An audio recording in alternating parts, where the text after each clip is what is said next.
Voici la statue du cardinal Lavigerie à Bayonne. Né il y a 200 ans, le 31 octobre 1825, dans la commune landaise de Saint-Esprit, qui reviendra au Pays Basque en 1857. Il resta à Bayonne jusqu'en 1841, puis partit à Paris pour ses études pour devenir prêtre le 2 juin 1849. Il se rendit au Moyen-Orient pendant l'automne 1860 pour aider les victimes des massacres au Moyen-Orient. En 1863, il est nommé évêque de Nancy et en 1866, il est pressenti pour être nommé coadjuteur de l'évêque de Lyon.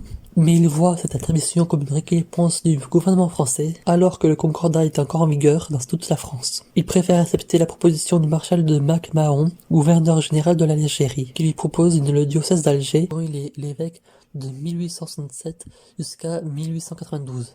Il fonda 4 instituts missionnaires pour l'évangélisation des locaux. Monseigneur Lavigerie est nommé cardinal le 3 juillet 1882. Pendant son épiscopat, il lutta contre l'esclavagisme. Il a également été négociateur entre l'Église, l'État républicain et les catholiques français. Il est rappelé à Dieu le 26 novembre 1892. Il est d'abord enterré dans la cathédrale de Carthage, puis son corps est déplacé à Rome. Vers 1898, Alexandre Felguer sculpte cette statue pour Bayonne et pour Biskra, où il a été déplacé du centre-ville au parc des ateliers municipaux. En 1925, pour le centenaire de sa naissance, le résident général de France en Tunisie, Lucien Sainte, fait célébrer le centenaire en inaugurant un monument similaire à Tunis. La statue y est très controversée. Elle est déplacée en 1956, 2 mois après l'indépendance de la Tunisie, dans le jardin du Scholatica et du musée des Pères Blancs, jusqu'au départ des Pères Blancs en 1964.